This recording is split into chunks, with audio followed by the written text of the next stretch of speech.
Vamos falar sobre igreja?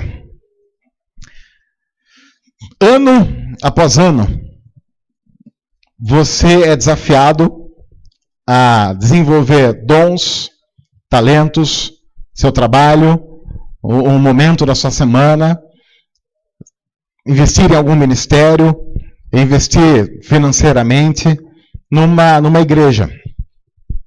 Não precisa ser necessariamente essa, precisa ser uma igreja bíblica, mas todo cristão é chamado pela Bíblia a frequentar uma comunidade em que ele possa desenvolver esses dons e talentos, ter comunhão com outras pessoas. E sim, nós sabemos muito bem, as outras pessoas são complicadas, as outras pessoas apresentam problemas, algumas pessoas são chatas. Não você, as outras pessoas. Mas nós vamos ter que, claro, quando nós falamos sobre igreja, e o tema desse mês é igreja, por que me importar, ou por que eu devo me importar com isso? Nós vamos falar sobre você abrir mão da pessoa boníssima que você é, para ter que investir uma parte do seu tempo se relacionando com gente tão ruim como as outras pessoas. Mas, às vezes, fazer o quê? É assim que tem que acontecer. Você olha para o espelho e vê uma pessoa perfeita, mas aí olha para as pessoas que Deus colocou para compartilhar a igreja com você, e você começa a notar que, puxa vida, Deus podia ter escolhido uns melhor acabado para frequentar a igreja com a gente, para fazer parte da nossa comunidade, mas às vezes Ele não faz isso. É por isso que Deus chama, e Deus elege boas pessoas, e aí você tem os corintianos da comunidade, mas de vez em quando ele chama os palmeirenses também, que é para demonstrar que a graça dele atinge até o fim do mundo mesmo. Ainda, talvez por causa de uma sociedade cada vez mais individualista que nós vivemos, há um movimento muito grande e um movimento que cresce a cada dia, dizendo que o que eu acabei de falar é uma grande besteira. Porque você pode muito bem desenvolver a sua fé fora da comunidade. Quantas vezes talvez você tenha ouvido alguém dizer assim: eu consigo muito bem desenvolver a minha fé e o meu relacionamento com Deus em casa. A bem da verdade, dizem essas pessoas, eu me sinto muito melhor fazendo isso em casa do que fazendo isso numa comunidade maior. Por quê? Porque na comunidade maior tem muita gente hipócrita, muita gente egoísta. Veja, o problema está sempre nos outros. Os outros são assim. E aí você vai lá, você vai dar de cara com uma pessoa que você não sabe, você sabe que não é lá uma boa pessoa, mas está lá cantando, às vezes com o olhinho fechado, levanta a mãozinha, dá uma dançadinha. E aí então, para não ter que ficar vendo essa falsidade das pessoas, eu prefiro ficar aqui na minha casa. Aí elas dizem assim: eu oro muito mais em casa. Na verdade é mentira, mas vamos fingir que tudo isso é verdade. Eu leio muito mais a minha Bíblia quando eu não estou na igreja. Eu sou muito mais... Não tem um caso na história, mas a gente acredita que aquela pessoa que está dizendo isso é o primeiro caso na história. Até porque, se isso é verdade, a própria Bíblia entraria em problemas. Porque a Bíblia diz que naturalmente o ser humano não foi feito para viver assim e não foi feito para desenvolver a sua fé assim. Mas há um movimento que é conhecido hoje como o movimento do sem igreja. E que não apenas não fazem parte da igreja, mas são críticos ferozes de qualquer tipo de instituição que se reúna domingo após domingo e semana após semana para louvar a Deus. No meio dessa coisa toda, de gente que não presta, que faz parte, às vezes, de algumas igrejas por aí, de um movimento de gente que diz que igreja é algo ultrapassado, que nós podemos seguir a Deus do nosso jeito em casa. que nós não precisamos ter gente andando conosco e compartilhar as dores, as bênçãos, a alegria e tristeza. Por exemplo, quando a Bíblia diz, orem uns pelos outros, Deus não ia imaginar que ia chegar um tempo em que você teria que se reunir com gente como a gente. Então, na verdade, o que ele quis dizer quando disse orem uns pelos outros, como está escrito lá na carta de Tiago, lá no capítulo 5, ele quis dizer assim, orem uns pelos outros, desde que os outros não sejam tão hipócritas a ponto de você não conseguir nem orar com eles, porque eles são muito hipócritas. No caso, você não, mas as outras pessoas são. Aí no meio dessa coisa toda, você frequenta uma igreja como essa, que desafia você a participar, desafia você a envolver-se nos ministérios, desafia você a viver em comunidade, desafia você a participar dos grupos pequenos, desafia você dia após dia a fazer da sua fé não uma caminhada solitária, mas uma caminhada em comunidade. E aí então nós precisamos, para começar o ano, esclarecer alguns pontos de por que nós cremos que você deve se importar, sim, com a sua igreja, com a sua comunidade, com aquelas pessoas que semana após semana estão dividindo a caminhada com você. Isso para nós é fundamental porque faz parte de uma espiritualidade cristã sadia. E nós cremos, pela palavra, que não há uma espiritualidade sadia solitária. Não há. Porque numa espiritualidade sadia, numa espiritualidade solitária, você vai acabar ordenando a sua forma de caminhar. E quando nós olhamos para a Bíblia, Deus sempre coordena um povo, e não somente indivíduos. E sempre que Deus tratou diretamente com alguns indivíduos, o fez para o bem do povo. Porque Deus sempre trabalha com o povo. Nós somos de uma geração que tem dificuldade para entender isso, porque somos de uma geração individualista e, consequentemente, egoísta. Mas se você olha para a Bíblia, de Gênesis a Apocalipse, você vai ver Deus trabalhando com comunidades, com povo, jamais com seres humanos isolados. Por isso que nós cremos que sim, você deve se importar com a igreja. Porque ela faz parte dos planos de Deus e faz parte da vontade de Deus para a sua caminhada. Antes, para a gente compreender um pouco de como isso aconteceu na história, a gente precisa olhar lá para trás. Quais foram as primeiras pessoas relatadas na Bíblia? Todo mundo aqui, a maioria aqui deve saber que as primeiras pessoas que Deus se relacionou, porque as criou primeiro do que todas as outras, foram Adão e Eva. Quando você vai para a Bíblia, lá em Gênesis 2, versículo 18, e a gente já contou essa história aqui uma pá de vezes, mas eu quero lembrar algumas coisas importantes sobre Adão. Porque Adão foi criado, até aquele momento não tinha mulher na história, e Adão morava num paraíso. Adão não era, por exemplo, o Ed Stafford, aquele negócio lá, ó, Largados e Pelados. Nu e abandonado. Porque se você não sabe o que é isso, procura um programa fantástico. É um cara que era largado numa ilha deserta, florestas tropicais, nu e sem nada. Ele tem que sobreviver. É o novo MacGyver, eu diria. É o novo MacGyver. Se você não viu, assista. Ed Stafford é fantástico. Ele vai para a ilha de Fiji, ele perde o dente, e fica uma coisa maravilhosa. Bom, Adão era mais ou menos isso, só que com as benesses e que lá as coisas eram mais fáceis. Deus tinha criado todas as coisas, ele vivia num paraíso, estava tranquilo, ele tinha a responsabilidade de cuidar das coisas que Deus tinha criado. Estava tudo novo, o planeta novinho. Sabe que o planeta tinha cheiro de carro zero. Aquela coisa assim que Adão levantava de manhã, sentia aquele cheiro de planeta novo, falava, que bom tá aqui. No entanto, quando você vai para Gênesis 2, versículo 18, há uma afirmação muito estranha. Não é bom que o homem esteja só. E isso é estranho no contexto de Gênesis, porque Adão morava bem, comia bem. A Bíblia diz que o próprio Deus vinha conversar com Adão todos os dias. Então ele morava bem, comia bem, e a espiritualidade dele ia muito bem, obrigado. Porque uma coisa é você entrar no seu quarto lá uma vez por dia e fazer a sua oração. Outra coisa é Deus ir lá para o seu quarto, assim, licença, licença, estamos entrando, ei, beleza. E aí, imagina só a espiritualidade do cara que conversava com Deus, vivia num mundo criado por Deus, sem ainda a existência do pecado, estava muito tranquilo. No entanto, o próprio Deus olha para esse cara e diz: não é bom que o homem esteja só. Talvez se Deus chegasse para Adão e falasse assim: Adão, você está feliz assim? Adão ia dizer: claro que eu tô. Aí Deus ia falar: não tá não, não tô sim.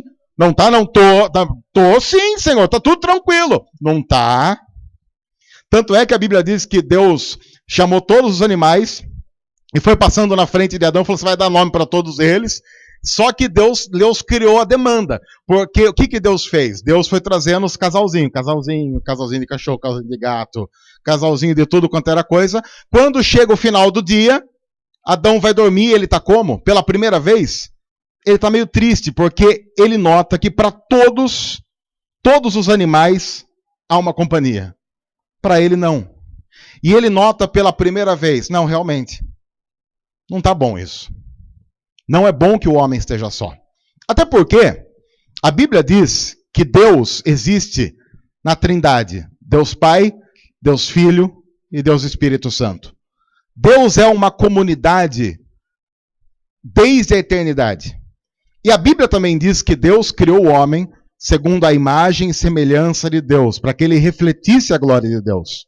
E sozinho, o homem não teria capacidade de fazer isso.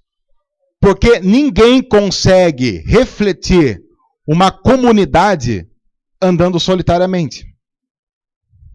Não é bom que o homem esteja só. Não é bom. E o texto não fala apenas de casamento. Porque o grande erro, talvez, da história é que nós usamos esse texto para justificar casamento. Para dizer, é por isso que o homem tem que casar-se. Mas o texto está falando de pessoas vivendo juntas para expressar através de suas vidas a glória de Deus. E isso jamais aconteceu, acontece ou acontecerá numa caminhada solitária. Não é bom que o homem esteja só.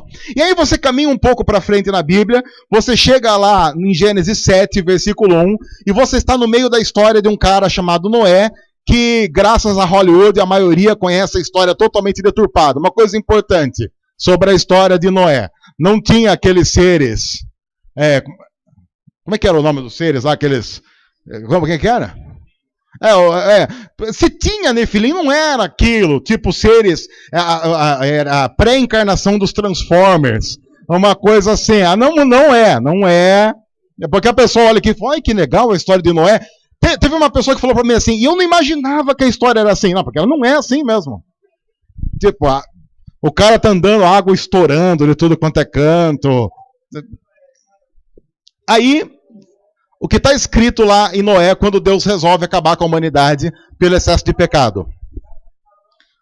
Depois disse o Senhor a Noé: entra tu e quem mais? Deus não está interessado em salvar apenas Noé. Embora a própria Bíblia diga, e ela está escrito na Bíblia um pouco antes, que Noé foi o único cara achado justo em toda a terra. Porém, quando Deus vai fazer algo, não resolve fazer assim: bom, eu fiz toda a humanidade através de Adão, então vou matar todos, salvo Noé e começo dele uma nova humanidade. Deus não faz isso. Depois disse o Senhor a Noé: entra tu e toda a tua casa na arca, porque eu tenho visto que você é justo diante de mim nessa geração. Deus vai fazer um renovar em toda a humanidade. E Noé, a Bíblia diz que entra na arca, entra ele, entra a esposa dele, entra os filhos, entra as noras, os genros, foi todo mundo. Mais uma vez, Deus trabalhando em comunidade. Aí você vai um pouco mais para frente, Gênesis 12. Quando Deus vai trabalhar com um cara chamado Abraão e fazer de Abraão um povo só seu. Gênesis 12, versículo 1, está escrito assim: ora, O Senhor disse a Abraão: sai-te da tua terra, da tua parentela e da casa de teu pai, para a terra que eu te mostrarei.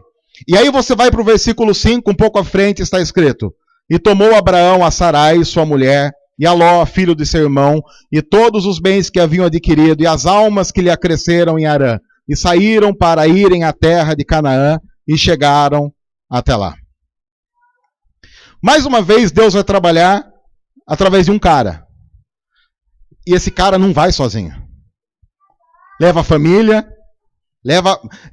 praticamente ele faz aquilo que você fez no Natal e o Ano Novo. Leva todo mundo junto. Sabe aquela coisa de excursão? Talvez você não tenha passado por isso, mas alguns aqui eu sei que tem essa história, podiam testemunhar até sobre isso, que seria assim, férias em família em Peruíbe. Porque uma das coisas legais de férias em família em Peruíbe é que vai quem? Vai todo mundo. É quase se você mandasse o convite pelo grupo no WhatsApp. E vai todo mundo. Aparece gente, inclusive, você nem sabia que era da família. Mas a pessoa se apresenta ali. Vai o namorado da prima, irmão do concunhado, que é vizinho da sua tia. Ele passa a ser parente a partir daquele dia. É mais ou menos o que aconteceu com Abraão. Mas veja, em nenhum momento, Deus diz para esses caras: não. Eu chamei você. Não vai levar mais ninguém. Ah, não. Noé, você está louco? Por que você vai colocar os seus parentes? Os seus parentes não foram vistos como justos. Você é visto como justo. E eu só não vou exterminar a raça humana inteira porque você foi visto como justo. Agora, os seus parentes não. Deus também não chega para Abraão e diz assim: Abraão, eu vou fazer de você uma grande nação. Agora, não vou fazer de Ló, não vou fazer dos parentes dele uma grande nação. Então vá sozinho, empreenda uma caminhada solitária. Em nenhum momento isso acontece. Porque Deus sabe, desde o princípio, porque está estabelecido em Gênesis, quando Deus criou o ser humano, em que nenhuma caminhada, seja ela familiar, seja ela de qualquer outra área, em nenhuma delas é bom que o homem esteja só. Ninguém foi chamado para caminhar sozinho. É uma grande mentira dizer que Deus está chamando você para caminhar diante dele sem vínculo com alguma comunidade de fé, onde outras pessoas, mesmo que de maneira muito trôpega, estão tentando desenvolver também a sua caminhada. Ninguém consegue fortalecer-se sozinho. E é no âmbito da comunidade que nós somos muito mais fortalecidos e vemos muito mais a ação de Deus nos mais diferentes dons e talentos, nas mais diferentes dificuldades e também nas mais diferentes atuações que Deus vai fazendo. Porém, é necessário que a gente vá para um outro texto muito conhecido do Novo Testamento, que é um texto de Romanos, capítulo 12. Porque esse texto também traz algumas coisas importantes para compreendermos, e nós estamos apenas começando essa série, trazendo as bases para essa série, para continuar essa caminhada até o fim do mês, mas para ver também nesse texto alguns princípios elementares e alguns pressupostos que nós temos que ter para caminhar como igreja, não apenas em 2016, mas em toda a nossa vida. Romanos 12, a partir do versículo 1, Paulo, que é o autor dessa carta, escrita a uma igreja que está numa localidade estratégica, praticamente no centro do mundo, como era conhecido naquele momento, escreve assim: portanto, irmãos, eu rogo-lhes pelas misericórdias de Deus que se ofereçam em sacrifício vivo, santo e agradável a Deus. Este é o culto racional de vocês. Uma coisa interessante que Paulo está dizendo é que a entrega, a devoção, não é algo que deve acontecer como fruto de uma emoção que você sente. Às vezes, quando a gente desafia pessoas para trabalhar no reino, o que a gente mais escuta é assim: sabe por que eu não me ofereço? Eu não senti nada. E daí? Em qual lugar da Bíblia está escrito que você precisa sentir alguma coisa para reagir em direção à vontade de Deus. Porque, vamos ser sinceros, se você esperar sentir algo em direção a alguma coisa, é muito provável que você sinta algo em direção ao pecado do que em direção a Deus. Porque eu tenho muito mais tendências pecaminosas do que tendências santificadoras em minha vida. Há muito mais coisa que eu sei que eu devo fazer e não faço, do que coisas que eu faço de maneira correta. É assim que nós somos. A Bíblia chama isso de natureza pecadora, pecaminosa do ser humano. O ser humano é essencialmente ruim. Qualquer pessoa que olhe para si mesmo com sinceridade sabe disso. A Bíblia chama isso de pecado. É a tendência que nós temos de caminhar numa direção contrária à direção de Deus. Se Deus diz que você deve ir para a direita, você vai para a esquerda. Se Deus diz que você deve ir para baixo, você vai para cima. Se Deus diz que você deve fazer X, você faz Y. É uma tendência que nós temos. É por isso que a própria Bíblia diz, inclusive, que para fazer a vontade de Deus, nós não podemos esperar sentir algo em direção a ela. Mas precisamos empreender um esforço, uma disciplina, uma decisão de fazer o que Deus quer. Aí Paulo diz, ofereçam em sacrifício vivo a vida de vocês. O interessante é que nos 11 primeiros capítulos de Romanos, Paulo faz um tratado teológico e eu vou resumir em poucas palavras, mas eu espero que você vá para sua casa e leia Romanos, porque Romanos é o tipo de carta que vale a pena ler umas 600 vezes e em todas elas você vai encontrar coisas novas. Aliás, como acontece com toda a Bíblia. Mas nos 11 primeiros capítulos de Romanos, Paulo está dizendo, nós fomos resgatados da vida de pecado pela vontade de Deus, porque Deus veio ao nosso encontro, porque Deus enviou Jesus, porque Jesus morreu em nosso lugar, porque Jesus ressuscitou, nos tornando justos. Não é algo que partiu de nós, é algo que partiu essencialmente de Deus, porque nós, pelos nossos próprios esforços, desejos e vontades, jamais iríamos buscar a Deus, mas Ele veio, nos resgatou, livrou a nossa vida, e por isso nós devemos caminhar de maneira grata. Paulo trata nos primeiros 11 capítulos de Romanos da essência do que é a vida cristã e nos convida a caminhar em gratidão diante de Deus. Por exemplo, Paulo não é jamais um cara que vai dizer assim, você é obrigado a orar. Jamais Paulo diria isso. Ele diria, ora, quando reconhecemos o que Cristo fez em nossa vida, orar é um ato natural. Ora-se por gratidão. Por que se obedece à Bíblia? Paulo iria dizer, obedece-se à Bíblia por gratidão. Não é uma imposição, é um privilégio. É por isso que a primeira palavra do capítulo 12, depois ele discorrer sobre tudo isso, é qual? Portanto, como consequência de vocês reconhecerem o que Deus já fez através de Cristo Jesus, ofereçam a vida de vocês como um sacrifício vivo. Ele não está pedindo sacrifício. Ele está pedindo algo que deve ser natural na vida de qualquer pessoa.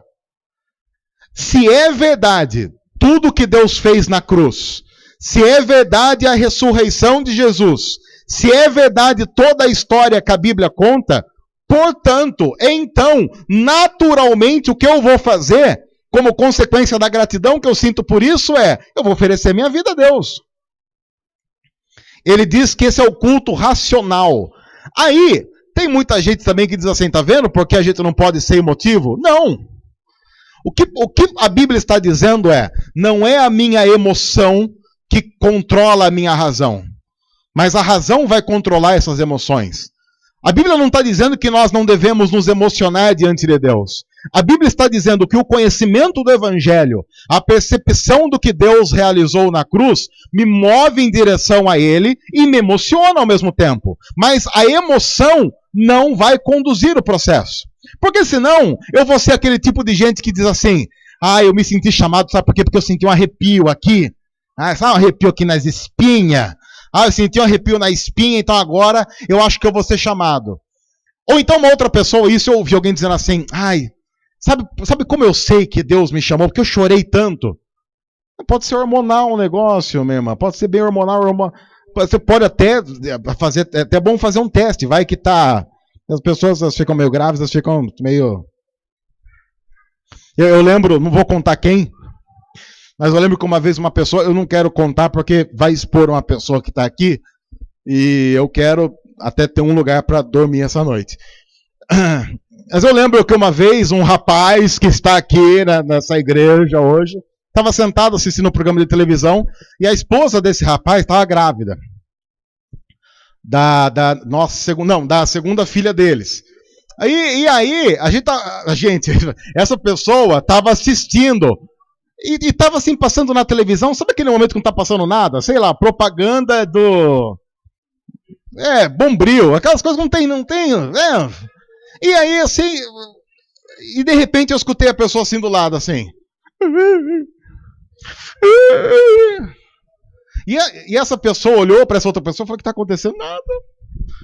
Deu vontade de chorar, eu chorei. E chorou copiosamente. Copiosamente. E da mesma forma que o choro veio, de repente... passou. É sério. Isso aconteceu com esse amigo meu, ele contou para mim. Agora, imagine que um ser humano tão suscetível a emoções como esta vão deixar que essas emoções comandem decisões em direção a Deus. Não vai dar certo. Também só para empatar a história, eu ao mesmo tempo conheço a história de gente que o time dele, sei lá, ganha um jogo, ele fica emocionado. Coisas pequenas.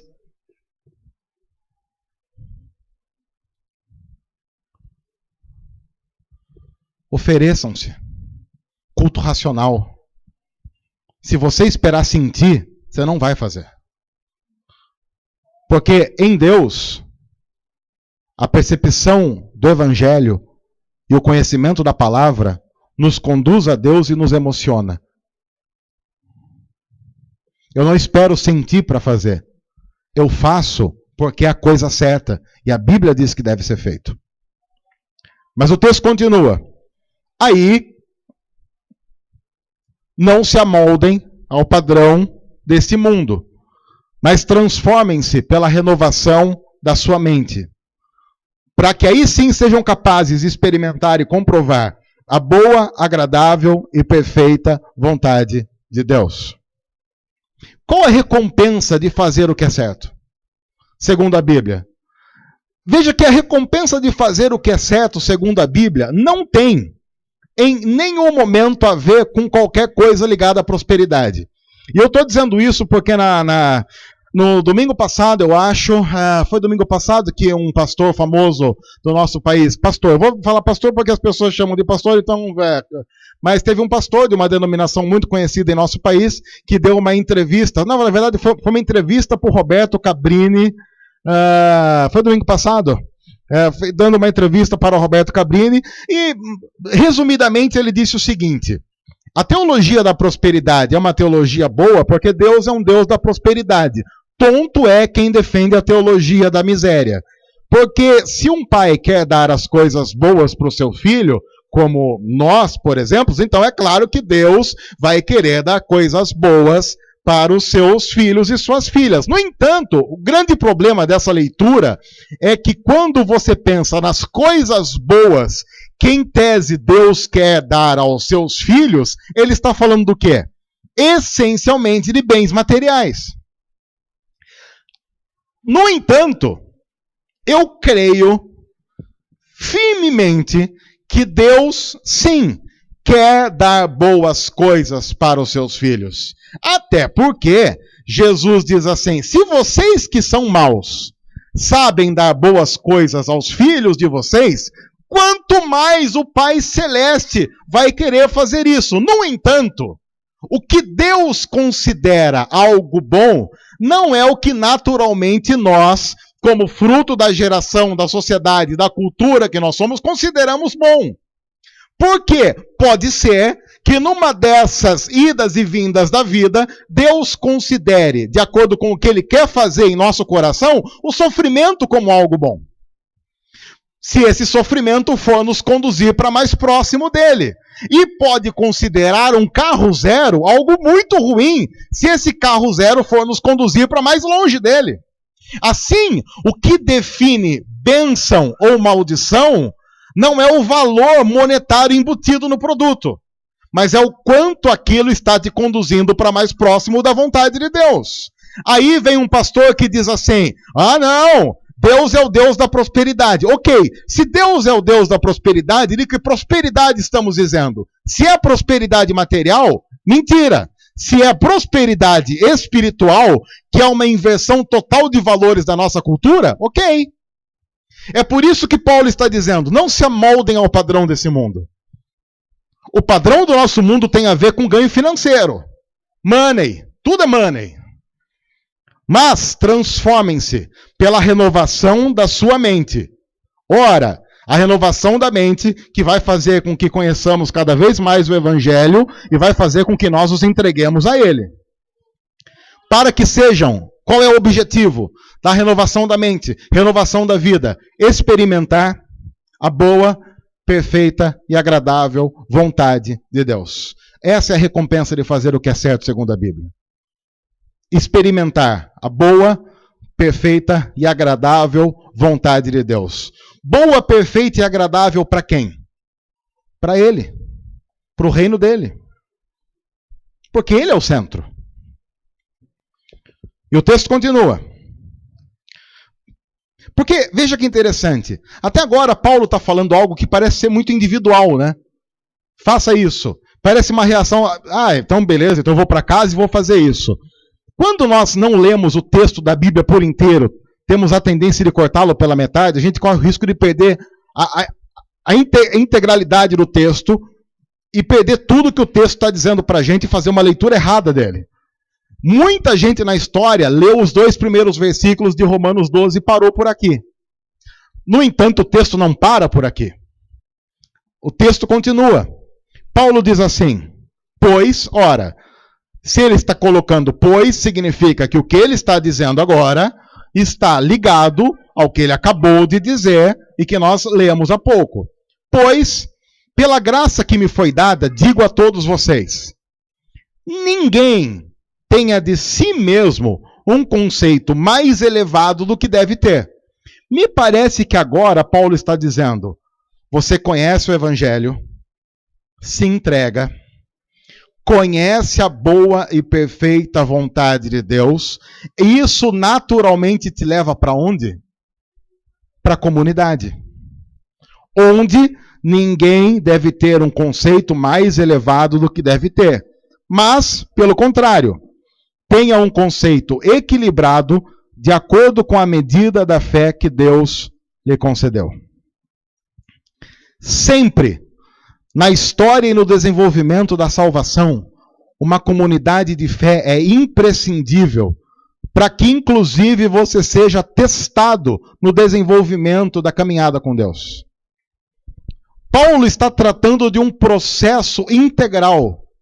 Ele diz: ofereça o seu corpo como um sacrifício vivo. Esse é o culto racional. Não se amoldem ao padrão desse mundo. E fazendo isso, vocês vão experimentar a boa, perfeita e agradável vontade de Deus. E, continua, pois o que eu quero dizer para vocês é: ninguém tenha de si um conceito mais elevado. Pelo contrário, no relacionamento onde desenvolvemos a nossa fé, é importante termos uma noção de quem somos e consigamos valorizar também a vida do próximo.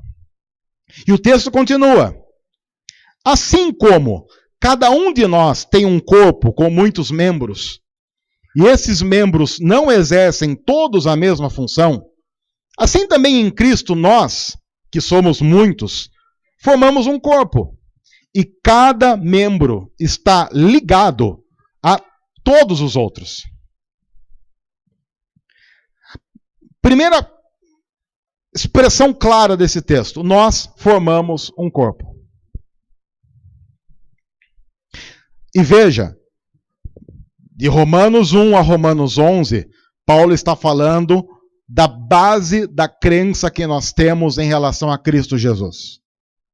A partir do capítulo 12, ele vai tratar de como isso vai se desenvolver. Inclusive, Romanos 12, de 9 a 21, é um dos textos, pelo menos para mim, mais fantásticos da Bíblia, com relação a reações diárias. Tanto é que o capítulo termina dizendo assim: não se deixe vencer pelo mal, mas vença o mal com o bem. Paulo, no capítulo 12, está partindo para a prática de tudo que ele vem relatando nos 11 primeiros capítulos. E aí ele fala da igreja, fala da comunidade, fala desse relacionamento que nós temos aqui quando nos reunimos para juntos louvar a Deus e quando participamos juntos dos mais diversos ministérios da igreja, seja essa ou uma outra igreja que você faça parte.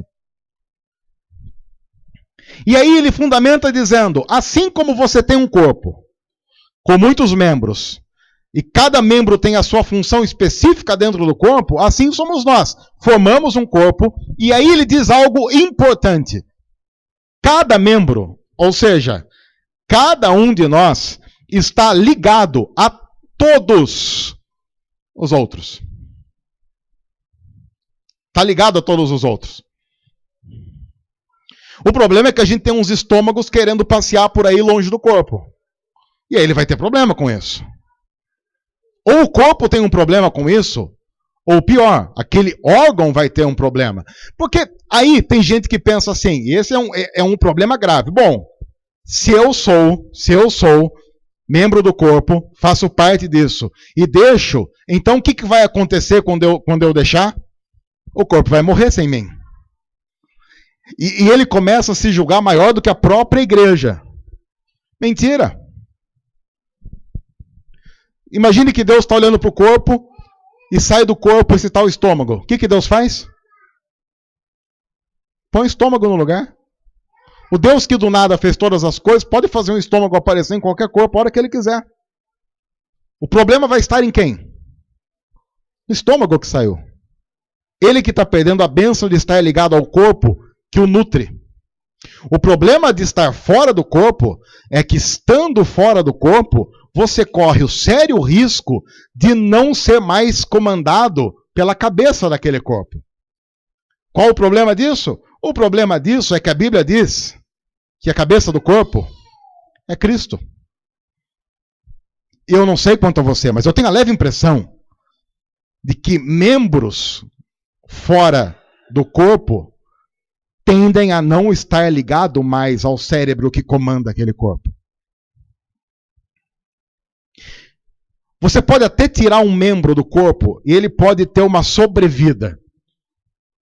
Dependendo do membro, segundo estudos, uma pessoa que estuda essas coisas, depois que a pessoa tem lá a morte, como dizem alguns, cerebral, alguns órgãos, se você desliga tudo ali, alguns órgãos ainda demoram um pouco para morrer. Nós temos alguns aí. Qual é o órgão que demora mais tempo para morrer? Alguém sabe? Qual? A Vanessa, qual é o órgão que, você sabe, demora mais tempo assim?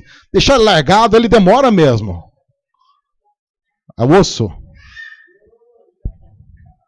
5 anos o osso. Esse osso, que beleza. Coração, você sabe mais ou menos quanto? Rápido. Assim. Se a pessoa tiver um infarto, aí já... se desligar, sei lá, desligou ali... A pele continua um tempinho também, né? A pele continua. Mas morre, né? Morre. Não dá mais. Viram? A pessoa, às vezes, ela sai do corpo e pensa assim, tô vivo. É uma questão de tempo. não estando mais ligado à fonte de nutrição, você morre.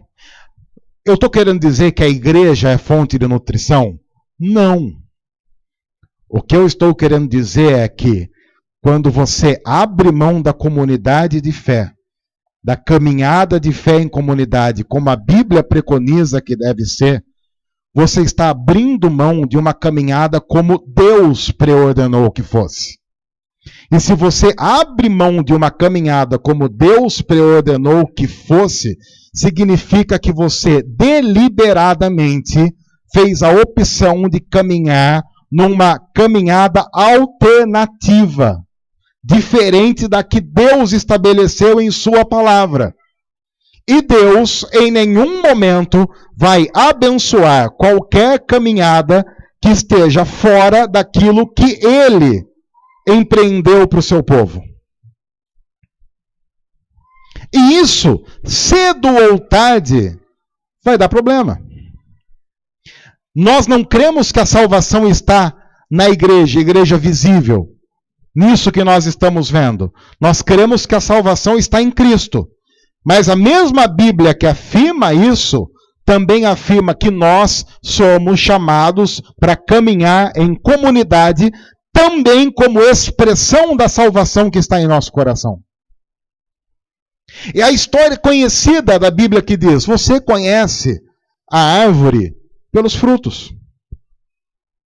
Por que nós queremos que você se importe com a igreja? Porque nós cremos que isso vai fazer com que tenhamos uma caminhada saudável. Porque nós cremos que isso vai fortalecer você. Porque nós cremos que isso vai abençoar você. Porque nós cremos que isso vai fazer com que você consiga caminhar de uma maneira muito mais coerente com os princípios do Evangelho de Cristo Jesus. Sim, você vai encontrar nessa caminhada coisas ruins, e histórias ruins, e histórias tristes. Mas talvez Deus te coloque no meio dessa coisa toda para que você possa ajudar essas pessoas em situação de pecado, para que elas ajudem você quando você se encontrar nesse lugar. Porque igreja não é aquele lugar em que todos estão à espreita esperando alguém cair para dizer: viu como não presta? Igreja deve ser aquele lugar em que todos estão olhando para todos, para prevenir que cada um de nós chegue a lugares perigosos, onde a nossa desobediência a Deus fique cada vez mais evidente. É por isso que a igreja tem que ser um lugar onde a confissão de pecados é visto com a tristeza de reconhecer quem nós somos, mas como uma oportunidade de regeneração da vida. É por isso que na igreja nós oramos uns pelos outros, não para pegar o pedido de oração e transformar em mural de fofoca nos grupos de WhatsApp durante a semana,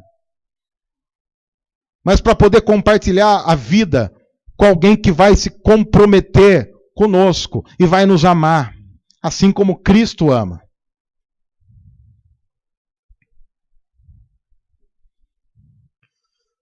A gente vai fazer isso, sabe por quê? Para poder chegar um domingo como esse, 10 de janeiro, domingo chuvoso. Você podia ficar em casa, sei lá, fazendo o quê? Comendo uma pipoca, uma pipoquinha, uma Coca-Cola, um suquinho aí, não sei o quê. Aí você se prepara, coloca sua roupa, vem para cá, sabe por quê? Para compartilhar a vida. Porque você sabe que nos cansa caminhar sozinhos. E ter uma comunidade onde eu rio com pessoas e choro com pessoas traz vitalidade espiritual para a minha vida.